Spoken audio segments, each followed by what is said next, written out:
أنفسنا ومن سيئات أعمالنا من يهده الله فلا مضل له ومن يضلله فلا هادي له ونشهد أن لا إله إلا الله وحده لا شريك له ونشهد أن محمدا عبده ورسوله أما بعد فإن خير الحديث كتاب الله وخير الحديث حديث محمد رسول الله صلى الله عليه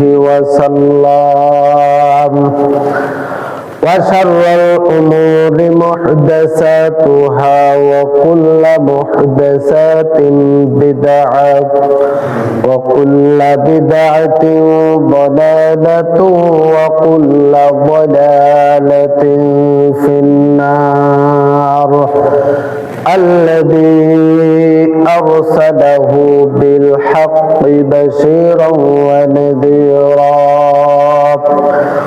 وداعيا إلى الله بإذنه وسراجا منيرا فقد قال الله تعالى في القرآن العظيم وفي فرقانه الحميد أعوذ بالله من الشيطان الرجيم بسم الله الرحمن الرحيم واعتصموا بحبل الله جميعا ولا تفرقوا سورة الإمران 103 নম্বর আয়াত عن عبد الله بن عمرو قال قال رسول الله صلى الله عليه وسلم لا يأتين على أمتي ما أتى على بني إسرائيل حذو النعل بالنعل وإن بني إسرائيل تفرقت على 72 ملة وتفترق أمتي على 73 ملة كلهم في النار إلا ملة واحدة قالوا من هي يا رسول الله قال ما أنا عليه وأصحابه رواه الترمذي بإسناد صحيح أما بعد সমস্ত প্রশংসার সেই মহান আল্লাহ তাআলার জন্য যারা শেষ মেহেরবানিতে আজকে আমরা গুনাহগার বান্দা প্রতি জুমার নাই আজকেও এই জুমাতে উপস্থিত হতে পেরেছি সেই মহান আল্লাহ তাআলার শুকরিয়া আদায় করছি সকলে বলি আলহামদুলিল্লাহ দরুদ ও সালাম বর্ষিত হোক বিশ্ব মানবতার মুক্তির দূত জনাবে মুহাম্মদুর রাসূলুল্লাহ সাল্লাল্লাহু আলাইহি ওয়াসাল্লাম। সম্মানিত মুসল্লিয়ান কিরামগণ, পবিত্র কোরআনুল কারীমের সূরা আল ইমরানের 103 নম্বর আয়াতে কারিমা তিলাওয়াত করেছি এবং সুনান তিরমিজি থেকে রাসূল সাল্লাল্লাহু আলাইহি ওয়াসাল্লামের মুখ নিঃসৃত বাণী হাদিস পাঠ করেছি ইনশাআল্লাহ। জুমার দিন আলোচনা করব সংক্ষিপ্ত আলোচনার বিষয় মুক্তিপ্রাপ্ত দল।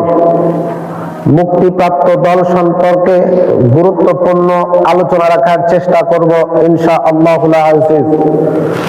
সম্মানিত উপস্থিতি, প্রথমে রাসূলুল্লাহ সাল্লাল্লাহু আলাইহি ওয়াসাল্লাম এই দুনিয়াতে অনেক পরিশ্রম করে কষ্ট স্বীকার করে নিয়ে আল্লাহ তথা কোরআনের বাণী প্রত্যেকটা মানুষের কাছে পৌঁছানোর চেষ্টা করেছেন, অবশেষে পৌঁছে সফলতা অর্জন করেছেন। এরপরে সাহাবায়ে কেরামগণ এই দায়িত্বটাকে কাঁধে উঠিয়ে নিয়ে যথাসাধ্য তারাও এই দ্বীনের প্রচার করে সফলতা অর্জন করেছেন, যার কারণে নবী মুহাম্মদ রাসূলুল্লাহ সাল্লাল্লাহু আলাইহি ওয়াসাল্লাম বলেছেন, আমার যুগ এবং আমার সাহাবায়ে কেরামের যুগ স্বর্ণ যুগ, সোনালী যুগ এ রূপান্তরিত করেছেন এবং তিনি সোনালী যুগ বলে আখ্যায়িত করেছেন, যা ইতিহাসের পাতায় স্বর্ণাক্ষরে লেখা আছে। সম্মানিত উপস্থিতি, তারপর থেকে চলে এসেছে ইখতিলাফ আর ইখতিলাফ, দ্বন্দ্ব আর কলহের যুগ চলে এসেছে। আস্তে আস্তে একেবারে এমন পর্যায়ে পৌঁছে গিয়েছে সেখানে পবিত্র কোরআন এবং সহিহ হাদিসের আর কোনো কিছুই চলে না। আমরা সমাজের মানুষেরা মনে করি পবিত্র কোরআন এবং হাদিস চলবে শুধুমাত্র মসজিদের ভিতরেই, বাহিরে চলবে আমাদের ইচ্ছা মতো, দুনিয়াবি ইচ্ছা মতো। মূলত এইরকম নয়। এইভাবে চলার কারণে আজকে বিভিন্ন দলে রূপান্তরিত হয়ে গিয়েছে। মূল যে দলটি, সেই দলটি বিলুপ্ত হয়ে গিয়েছে, বিলুপ্তর পথে চলে গিয়েছে। এই জন্য আল্লাহ সুবহানাহু ওয়া তাআলা বলেছেন সূরা আল ইমরান 3 নম্বর সূরা 103 নম্বর আয়াত, ওয়া'তাসিমু বিহাবলিল্লাহি জামিআন ওয়া লা তাফাররাকু, আর তোমরা সকলে মিলে আল্লাহর রজ্জুকে দৃঢ়ভাবে ধারণ করো, পরস্পর বিচ্ছিন্ন দলে রূপান্তরিত হয় না। অথচ আজকে আমরা বিভিন্ন দলে বিভিন্ন মতামতের উপরে ভর করে আজকে আমরা মূল কথাটাকেই, আল্লাহর বাণীটাকেই উপেক্ষা করে বিভিন্ন দলে বিভক্ত হয়ে গিয়েছি। সম্মানিত উপস্থিতি, অথচ আল্লাহ তাআলা বলেছেন সূরা আল ইমরানের 104 নম্বর আয়াত এবং 110 নম্বর আয়াতের মধ্যে, তোমরা এই শ্রেষ্ঠ জাতি, তোমাদেরকে উদ্ভব ঘটানো হয়েছে মানব জাতির কল্যাণের জন্য। এরপরে আরেকটি আয়াতে বলেছেন, ওয়াল তাকুম মিনকুম উম্মাতুন ইয়াদউনা ইলাল খায়র তা'মুরুনা বিল মা'রুফি ওয়া তানহাউনা আনিল মুনকার। আল্লাহ বলছেন তোমাদের মধ্যে একটি দল থাকা উচিত যারা মানব জাতির কল্যাণের জন্য সৎ কাজের, মানুষকে সৎ কাজের আদেশ করবে, অসৎ কাজ থেকে মানুষকে নিষেধ করবে। তার মানে আল্লাহ তাআলা বলছেন যে তোমরাই শ্রেষ্ঠ জাতি, আমরাই তো শ্রেষ্ঠ জাতি, আমাদেরকেই উদ্ভব ঘটানো হয়েছে মানব জাতির কল্যাণের জন্য। এরপরে আরেক আয়াতে বললেন যে তোমাদের মধ্যে একটি দল থাকা উচিত যারা মানুষকে কল্যাণের দিকে আহ্বান করবে, মানুষকে সৎ কাজের আদেশ করবে, অসৎ কাজ থেকে নিষেধ করবে, আল্লাহর প্রতি বিশ্বাস করবে।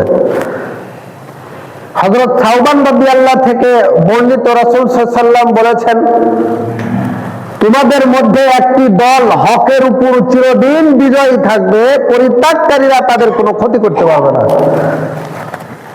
এমত অবস্থায় কিয়ামত অনুষ্ঠিত হয়ে যাবে, ওই দল ওইভাবেই থাকবে, তাদের কেউ কোনো ক্ষতি করতে পারবে না। তার মানে বোঝা যাচ্ছে কোরআনের আয়াত এবং হাদিস দ্বারা যে এখন পর্যন্ত আমাদের ভিতরে হকের যে দল, মুক্তিপ্রাপ্ত যে দল, সেই দলটি এখনো বিদ্যমান আছে। কিয়ামত পর্যন্ত ওই দলটা অবিকল থাকবে। পরিত্যাগকারীরা, বিরোধীকারীরা, মিথ্যাচারীকারীরা, মিথ্যাবাদীরা তাদের কোনো ক্ষতি করতে পারবে না। এরপরে আল্লাহর নবী জনাবে মুহাম্মদ রাসূলুল্লাহ সাল্লাল্লাহু আলাইহি ওয়াসাল্লাম বলেছেন, আব্দুল্লাহ ইবনে আমর রাদিয়াল্লাহু তাআলা আনহু قال قال رسول الله صلى الله عليه وسلم, হযরত আব্দুল্লাহ ইবনে আমর রাদিয়াল্লাহু তাআলা আনহু হতে বর্ণিত, তিনি বলেন রাসূলুল্লাহ সাল্লাল্লাহু আলাইহি ওয়াসাল্লাম বলেছেন, লা ইয়াতিয়ান্না আলা উম্মতি মা আতা আলা বানি ইসরাঈল হাতওয়ান নাল বিন নাল। বনি ইসরাঈলদের মধ্যে এমন একটি অবস্থা হয়েছিল আমার উম্মতের মধ্যে ওই একই অবস্থাই হবে। এক জোড়া জুতার পারস্পরিক সামঞ্জস্যের নাই। وَإِنَّ بَنِي إِسْرَائِيلَ تَفَرَّقَتْ عَلَى 72 মিল্লাত। বনি ইসরাইলের মধ্যে 72 দলে বিভক্ত হয়েছিল। وَتَفْتَرِقُ أُمَّتِي عَلَى 73 মিল্লাত। আমার উম্মতের মধ্যে 73 দলে বিভক্ত হবে। কুল্লুহুম ফিন্নার ইল্লা মিল্লাতাও ওয়াহিদা। মাত্র একটি দলই, সকল দলই জাহান্নামে যাবে, একটি দল ব্যতীত। ক্বালু মান হিয়া ইয়া রাসূলুল্লাহ। সাহাবীগণ জিজ্ঞাসা করলেন, হে আল্লাহর রাসূল, সেই দলটি কোনটি? ফিরকায়ে নাজি সেই দল, নাজাত প্রাপ্ত সেই দল, মুক্তি প্রাপ্ত সেই দল, জান্নাতীর সেই দলটি কোনটি?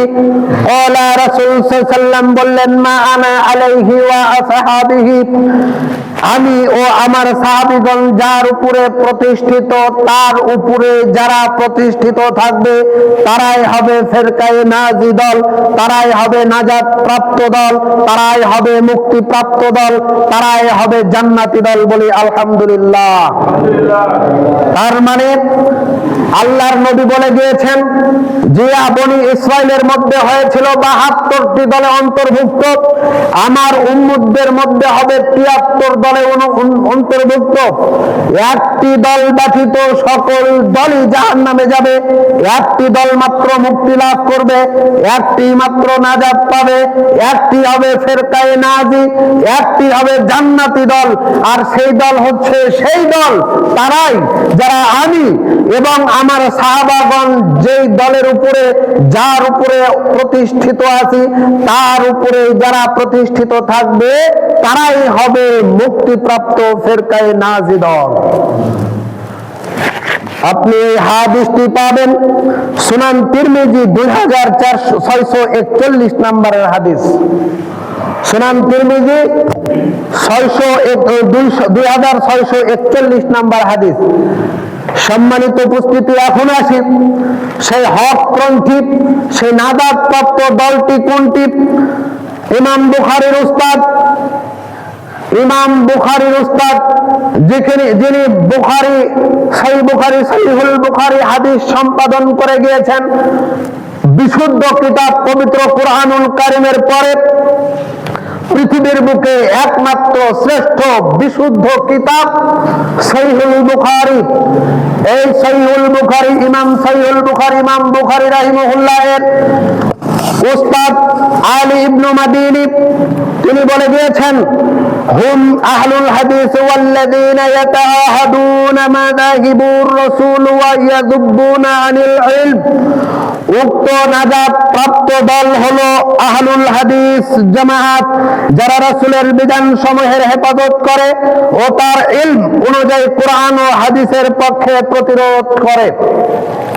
সম্মানিত উপস্থিতি, এরপরে বলেছেন, ওয়ালাউলাহুম লাম নাজিদু আনিল মুতাজিলাতি ওয়া রাফিদাতি ওয়াল জাহমিয়াতি ওয়া আহলুল ইরজা'i ওয়ার রা'i শাইআম মিনাস সুনান। যদি এই আহলে হাদিস না থাকতো তাহলে মুতাজিলা, রাফিজি তথা শিয়া, জাহমিয়া, মুরজিয়া ও আহলুল রায়দের নিকট থেকে আমরা সুন্নাতের কিছুই আশা করতে পারতাম না। তার মানে হচ্ছে এখানে আলী ইবনে মাদিনী উল্লেখ করে দিয়েছেন, যদি আহলে হাদিস না থাকতো তাহলে রাফেজি, শিয়া, জাহমিয়া, মুরজিয়া, আহলুর রায়, যারা মানুষের মত প্রাধান্য দেয়, মানুষের মতকে প্রাধান্য দেয়, তাদের কথা উল্লেখ করে বলেছেন যে এরা সুন্নাতের কোনো কিছুই বাকি রাখতো না। তার মানে ইসলামটাকে একেবারে ধূলিসাৎ করে দিত। আজকে আহলে হাদিস, অর্থাৎ এখন আমরা আসি আহলে হাদিস কাদেরকে বলা হয়? আহলে হাদিস হচ্ছে তারা যারা কোরআন এবং সহিহ হাদিসের নিঃশর্ত অনুসারী, শর্ত ছাড়াই কোরআন এবং সহিহ হাদিসকে মেনে নেয়, এরাই হচ্ছে আহলে হাদিস। এখন আমরা তো মনে করি, এবং যারা বেদাতি, যারা অন্য ধর্মের বা অন্য দলের বা শিয়া সম্প্রদায়, মুতাজিলা, হানাফি, এই দলগুলো যারা রয়েছে, মেজভান্ডারি, তারপরে কি বলে মেজভান্ডারি এবং আহলুস সুন্নাহ ওয়াল জামা, আরেকটি আছে যারা হলো পীরপন্থী, যাকে বলা হয় কবর পূজারী, মাজার পূজারী। এরা যখন শুনে আহলে হাদিস, একেবারে তাদের গায়ে মনে হচ্ছে যে আগুন ধরে যায়। অথচ আহলে হাদিস তারাই যারা কোরআন এবং সহিহ হাদিসের নিঃশর্ত অনুসারী, শর্ত ছাড়াই কোরআন এবং সহিহ হাদিস মেনে নেয়, তারাই হচ্ছে আহলে হাদিস। আহল মানে পরিবার, হাদিস মানে কোরআনকেও হাদিস বলা হয়েছে, হাদিসকেও হাদিস বলা হয়েছে। হাদিস শব্দের অর্থ হচ্ছে অনুসারী। তার মানে আহলে হাদিস মানে হচ্ছে কোরআন এবং সহিহ হাদিসের অনুসারী যারাই, তারাই আহলে হাদিস। হোক না সে হানাফি, হোক না সে শাফি, হোক না সে মালিকি, হোক না সে অন্য কোনো ব্যক্তি, যদি কেউ নিঃশর্তভাবে পবিত্র কোরআন এবং সহিহ হাদিসকে নিঃশর্তভাবে মেনে নেয়, অনুসরণ করে, তারাই হচ্ছে আহলে হাদিস। তারা যেখানেই থাক, যে অবস্থাতেই থাক, যেখানেই যে অবস্থাতেই থাক না কেন, তারাই হচ্ছেন আহলে হাদিস। সম্মানিত উপস্থিতি, বিশেষ করে হানাফিরা তো আহলে হাদিসকে দেখতেই পারে না। বর্তমানে শুধু আহলে হাদিস এই পরিচয় যদি পাওয়া যায়, তাহলে মসজিদ থেকে তাকে বের করে দিবে, এমন মসজিদও আছে। কি আশ্চর্য কথা! এখন আমাদের মধ্যে অনেকে মনে করে আহলে হাদিস বলতে হবে, এটা আবার কেমন কথা? আহলে হাদিস তো বলতে হবে এটা নয়, আমরা তো মুহাম্মাদি। তো আসলে আমরা এটাও মানবো, ওটাও মানবো, তাহলে তো আহলে হাদিস হওয়া যায় না। আল্লাহর নবী আবু সাঈদ খুদরি রাদিয়াল্লাহু তাআলা আনহু বলেছেন, যে ব্যক্তি নিঃশর্ত অনুসরণ করবে কোরআন এবং সহিহ হাদিসের, মূলত সেইরা হচ্ছে, তারাই হচ্ছেন আহলুল হাদিস। দেখুন আবু সাঈদ খুদরি রাদিয়াল্লাহু তাআলা আনহু, আমরা এখন এটা জানতে পারি যে শুধু কি আমরা আহলে হাদিস, নাকি সাহাবায়ে কেরামের যুগ থেকে এই দলটি ছিল। এখন আসি সাহাবায়ে কেরামগণ এ সম্পর্কে কি বলেছেন, কিভাবে ইঙ্গিত করেছেন, লক্ষ্য করে দেখুন। সাহাবায়ে কেরাম হলেন আহলে হাদিসের প্রথম জামায়াত, সম্মানিত দল, যারা এই নামে অভিহিত হতেন। যেমন প্রখ্যাত সাহাবী আবু সাঈদ খুদরি রাদিয়াল্লাহু তাআলা আনহু বলেন, কোন মুসলিম যুবকদেরকে যদি দেখতেন তাহলে বলতেন যে রাআস সাবাব, কোন মুসলিম যুবকদেরকে দেখে বলতেন ক্বালা মারহাবা বিওয়াসিয়া রাসূলুল্লাহ সাল্লাল্লাহু আলাইহি ওয়াসাল্লাম, রাসূলুল্লাহ সাল্লাল্লাহু আলাইহি ওয়াসাল্লামের ওসিয়ত অনুযায়ী আমরা তোমাকে মারহাবা জানাচ্ছি, বলি সুবহানাল্লাহ। তার মানে বোঝা যাচ্ছে যে সাহাবায়ে কেরাম আবু সাঈদ খুদরি রাদিয়াল্লাহু তাআলা আনহু রাসূল সাল্লাল্লাহু আলাইহি ওয়াসাল্লামের বিশিষ্ট একজন সাহাবী ছিলেন। তিনি বলছেন যে রাসূলুল্লাহ সাল্লাল্লাহু আলাইহি ওয়াসাল্লামের ওসিয়ত অনুযায়ী কোন মুসলিম যুবককে দেখলে আমরা তাকে মারহাবা জানাতাম। যে রাসূল সাল্লাল্লাহু আলাইহি ওয়াসাল্লাম ওসিয়ত করেছেন আমরা যেন তাকে মারহাবা জানাই, যার কারণে কোন মুসলিম যুবককে দেখলে আমরা মারহাবা জানাতাম। এরপরে বলছেন আমারানা রাসূলুল্লাহ সাল্লাল্লাহু আলাইহি ওয়াসাল্লাম, রাসূল সাল্লাল্লাহু আলাইহি ওয়াসাল্লাম আমাদেরকে আদেশ করেছেন আন ওয়াসিআ লাকুম ফিল মাজলিস ওয়া আন নুফাহিমাকুমুল হাদিস। আমরা যেন, রাসূল সাল্লাল্লাহু আলাইহি ওয়াসাল্লাম আমাদেরকে আদেশ করেছেন কোন মজলিসে বসলে আমরা যেন কোন মুসলিম যুবককে জায়গাটা প্রশস্ত করে দিই, তাদেরকে বসার জন্য, যাতে কোরআন এবং সহিহ হাদিস তারা যাতে বুঝতে পারে, এই জন্য তাদেরকে আমরা বসার জায়গা প্রশস্ত করে দিই। এই ওসিয়তটি আল্লাহর নবী জনাবে মুহাম্মদ রাসূলুল্লাহ সাল্লাল্লাহু আলাইহি ওয়াসাল্লাম বলেছেন। এরপরে বলেছেন ফা ইন্নাকুম খুলুফুনা ওয়া আহলুল হাদিস বা'দানা, কারণ তোমরাই আমাদের পরবর্তী বংশধর, পরবর্তী আহলে হাদিস। বলি আলহামদুলিল্লাহি রাব্বিল আলামিন। তার মানে হচ্ছে যারা পবিত্র কোরআন এবং সহিহ হাদিসের নিঃশর্ত অনুসরণ করে, আবু সাঈদ খুদরি রাদিয়াল্লাহু তাআলা আনহু এর ভাষ্য অনুযায়ী, তার ভাষা অনুযায়ী বোঝা যাচ্ছে যে তারাই হচ্ছে আহলে হাদিস। রাসূল সাল্লাল্লাহু আলাইহি ওয়াসাল্লামের এমনটি নির্দেশনা। আপনি এই হাদিসটি পাবেন বাইহাকি ফি শুআবিল ঈমান 1741 নম্বরের হাদিস। সম্মানিত উপস্থিতি, এরপরে আসি মুক্তিপ্রাপ্ত দল এ সম্পর্কে ইমামগণ কি বলেছেন। ইমাম আহমদ বিন হাম্বল তিনি 10 লক্ষ হাদিসের হাফেজ ছিলেন। শুধু কোরআন এবং সহিহ হাদিস মানার কারণে তার সমাজের লোকেরা, তার মহল্লার লোকেরা, তার এলাকার লোকেরা তাকে দুনিয়াতে টিকে থাকতে দেয় নাই। পায়ে রশি বাঁধিয়ে তাকে জমিনের উপরে টানতে টানতে নিয়ে গিয়েছে। যেমন কুকুর মারা গেলে, শ্রীগাল মারা গেলে, অন্য প্রাণী মারা গেলে পায়ে রশি লাগিয়ে টানতে টানতে জমিনের উপরে নিয়ে যাওয়া হয়, অনুরূপ ভাবে ইমাম আহমদ বিন হাম্বল 10 লক্ষ হাদিসের হাফেজ ছিলেন, অথচ তাকেও লোকেরা মেনে নেয় নাই। পবিত্র কোরআন এবং সহিহ হাদিস মানার কারণে 10 লক্ষ হাদিসের হাফেজ ছিলেন ইমাম আহমদ বিন হাম্বল। তিনি বলেছেন, ইল্লাম ইয়াকুনু আসহাবুল হাদিস ফালা আদরি মান হুম।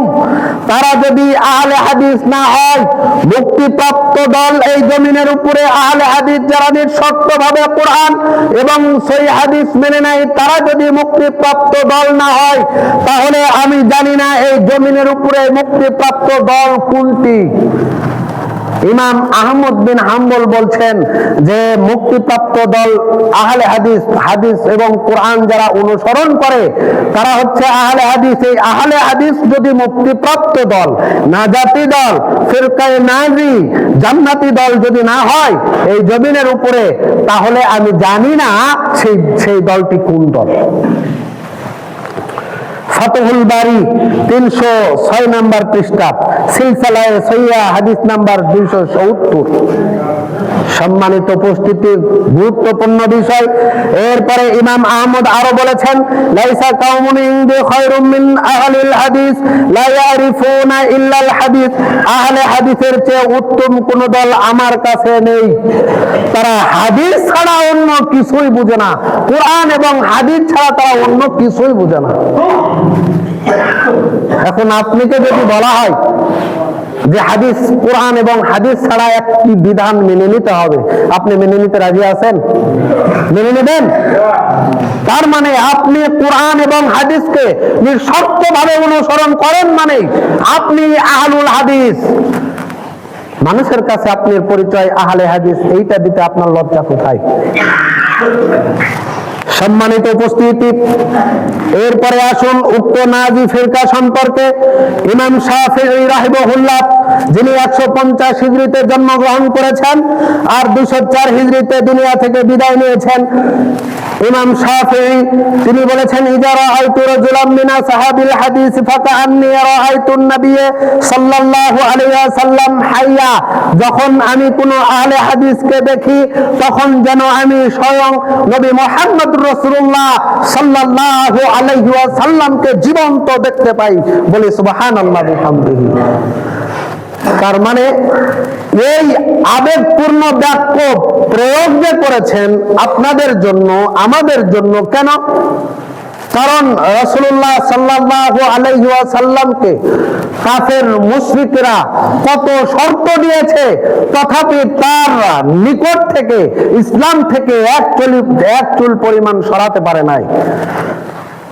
এবং সাহাবায়ে কেরামগণ নিজের জীবনটাকে ইসলামের জন্য বিলিয়ে দিয়েছেন, আল্লাহর জন্য বিলিয়ে দিয়েছেন, নবী মুহাম্মদ রাসূলুল্লাহ সাল্লাল্লাহু আলাইহি ওয়াসাল্লামের জন্য বিলিয়ে দিয়েছেন, তথাপি ইসলাম থেকে, আল্লাহর নিকট থেকে, রাসূল সাল্লাল্লাহু আলাইহি ওয়াসাল্লাম থেকে তারা এক চুল পরিমাণ পা নড়ায় নাই।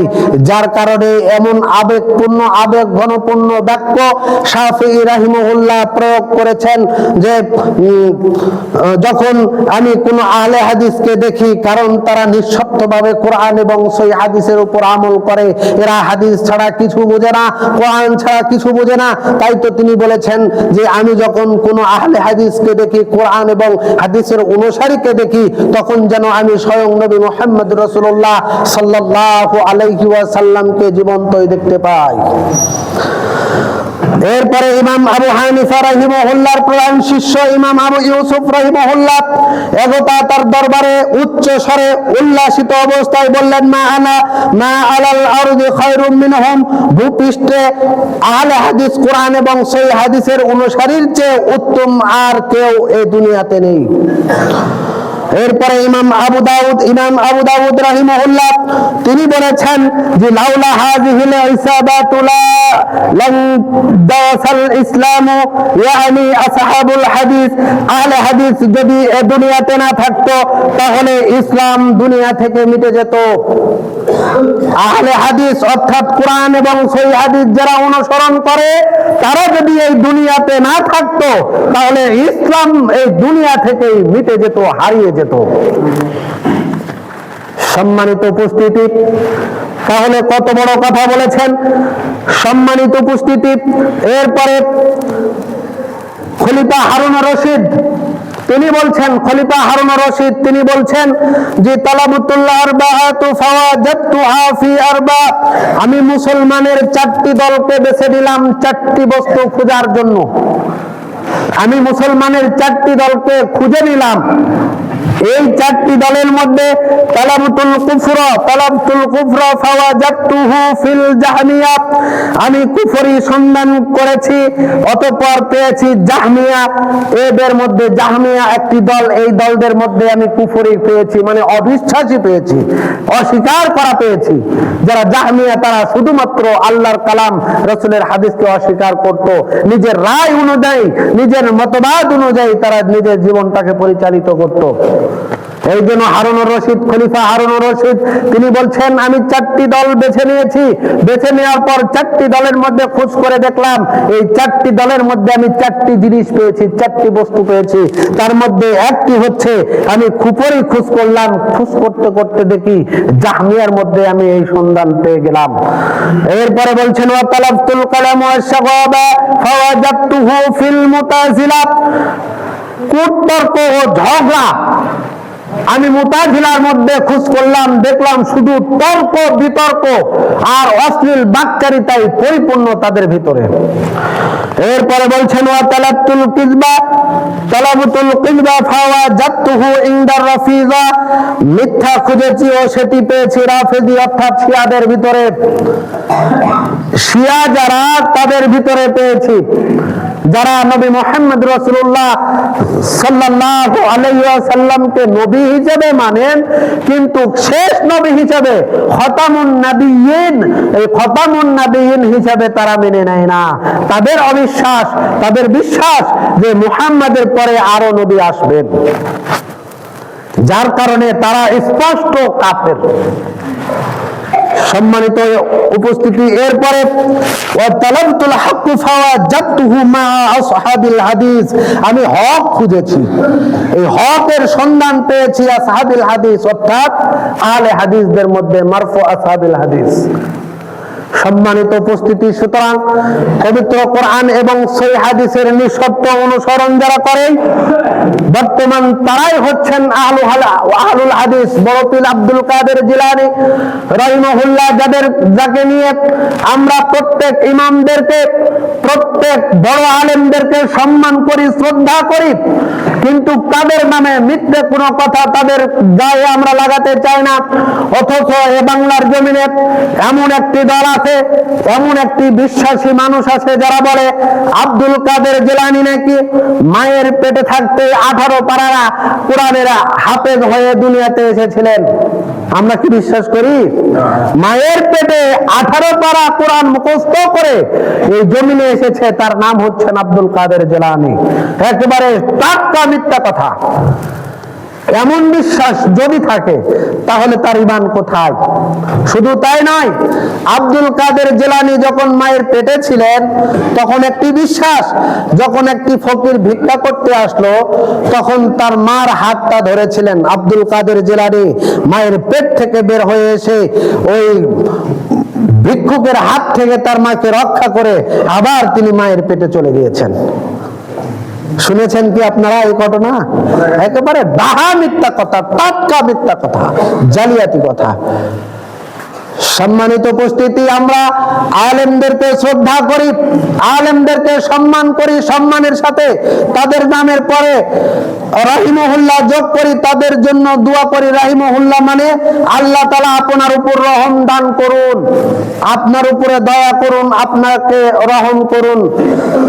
আব্দুল কাদের জিলানী রাহিমাহুল্লাহ তিনি বলেছেন, তিনি বিদআতীদের বিরুদ্ধে কথা বলতে গিয়ে বলেছেন যে اعلم أن لأهل البدع علامة يعرفون بها فعلامة أهل البدعات والقيات في أهل الأثار। জেনে রাখো বিদআতের কিছু নিদর্শন রয়েছে, বিদআতীদের যারা বিদআতী, যারা ভ্রষ্টতা, তাদের কিছু নিদর্শন রয়েছে যা দেখে তাদের চেনা যায় যে এরা বিদআতী, এরা ভ্রষ্টতা। এর নিদর্শন হলো আহলে হাদিসকে দেখলেই তারা গালি দেয়, অশ্লীল ভাষা ব্যবহার করে, বিভিন্ন উপাধিতে তারা তাদেরকে ডাকে। যেমন নবী মুহাম্মদ রাসূলুল্লাহ সাল্লাল্লাহু আলাইহি ওয়াসাল্লাম যখন দ্বীন নিয়ে আসলেন, তখন নবী মুহাম্মদ রাসূলুল্লাহ সাল্লাল্লাহু আলাইহি ওয়াসাল্লামকে বিভিন্ন ভাবে গালিগালাজ করে তারপরে বিভিন্ন উপাধিতে তাকে ভূষিত করা শুরু করে দিল অশ্লীল ভাষায়। যেমন তাকে বলেছেন পাগল, উন্মাদ, বলেছেন জাদুকর। নবী মুহাম্মদ রাসূলুল্লাহ সাল্লাল্লাহু আলাইহি ওয়াসাল্লামকে গালিগালাজ করেছে তো করেছে, এরপরে তাকে জাদুকর বলেছে, হঠকারিতা বলেছে, পাগল বলেছে।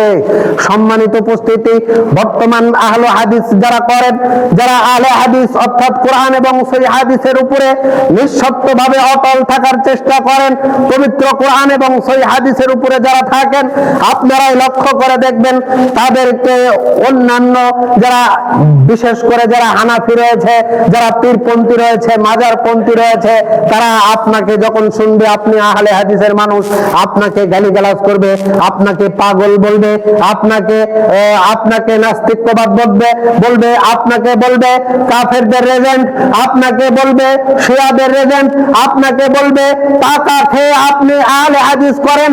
এমন বাক্য আপনি কত শুনবেন। শুধু তাই নয়, এই বাংলার জমিনে মসজিদটাকে, আহলে হাদিসের মসজিদগুলোকে ভেঙে একেবারে তছনছ করে দেওয়া হচ্ছে। ব্রাহ্মণবাড়িয়াতে লক্ষ্য করে দেখুন, একবারে মসজিদগুলোকে একেবারে ভেঙে তছনছ করে দিচ্ছে। এবং কয়েকদিন আগে রফিকুল ইসলাম বিন সাইদিকে মাহফিল থেকে একেবারে মারতে ওখান থেকে নামিয়ে দিয়েছে। শুধু তাই নয়, ওই মাহফিলটা একেবারে পঙ্গু করে দিয়েছে। আপনি ভাবতে পারবেন যারা কোরআন এবং সেই হাদিস নিয়ে কথা বলে, এদের বিরোধিতায় কত জালিয়াতি হচ্ছে তাদেরকে নিয়ে। সম্মানিত উপস্থিতি, আপনি আহলে হাদিস করেন, আপনি নাজাত প্রাপ্ত, আপনি মুক্তি প্রাপ্ত, আপনার উপরে এই অত্যাচার আসতেই থাকবে। আল্লাহর তরফ থেকে আপনার উপরে রহমও আসতেই থাকবে, আপনার উপরে দয়াও আসতে থাকবে আল্লাহর পক্ষ থেকে। সুতরাং নাজি ফেরকা এই জমিনের উপরে মাত্র একটি, শত দল হতে পারে না। আল্লাহর নবী একটি লম্বা দাগ টানলেন, এরপরে চতুর্দিকে দুই সাইডে আরো আঁকাবাঁকা দাগ টানলেন, এরপরে বলছেন এই যে দাগ দেখছো, সোজা এই দাগটি হচ্ছে জান্নাতি পথ, এই পথে যে হাঁটবে সোজা জান্নাতে যাবে। ডানে বামে যে দলগুলো দেখছো, এই দলগুলো হচ্ছে বাঁকা শয়তানের পথ। সুতরাং এই জমিনের উপরে একমাত্র দল কোরআন এবং সহিহ হাদিসের অনুসারী যারা, তারাই হচ্ছেন একমাত্র মুক্তিপ্রাপ্ত। এছাড়া সম্পূর্ণ দলই হচ্ছে শয়তানের দল। কারণ আল্লাহ তাআলা বলেছেন দল কয়টি? দুইটি দল, মাত্র দুইটি দল। একটি হচ্ছেন হিজবুল্লাহ, আরেকটি হচ্ছে হিজবুল শয়তান। একটি হচ্ছে আল্লাহর দল, আরেকটি হচ্ছে শয়তানের দল। আল্লাহর দল সেটা হচ্ছে কোরআন এবং সহিহ হাদিসের নিঃশর্ত অনুসারী, আর শয়তানের দল হচ্ছে মানুষের তৈরি করা মতবাদ, মানুষের তৈরি করা রায়, মানুষের তৈরি করা মতবাদ। এইগুলোর উপরে যারা প্রতিষ্ঠিত থাকতে চায়, তারাই হচ্ছে শয়তানের দল, মানুষকে আইয়ামে জাহিলিয়াতের দিকে ডাকে। সম্মানিত উপস্থিতি, তাই আমি আপনাদের উদাত্ত আহ্বান জানাচ্ছি, দুনিয়ার কোন মানুষের তৈরি করা মতবাদের দিকে নয়, একমাত্র কোরআন এবং সহিহ হাদিসের আলোকে, ওহীর আলোকে আমাদের জীবনটাকে পরিচালনা করার তৌফিক দান করুন। করুক। সকলে বলি আল্লাহুম্মা আমিন। আল্লাহ তাআলা আমাদেরকে নাজাতপ্রাপ্ত মুক্তিপ্রাপ্ত দলের উপরে অটল থেকে এই দুনিয়া থেকে বিদায় নেওয়ার তৌফিক দান করুক। সকলে বলি আল্লাহুম্মা আমিন। এই দোয়া দাওয়া রেখে আমার সংক্ষিপ্ত বক্তব্য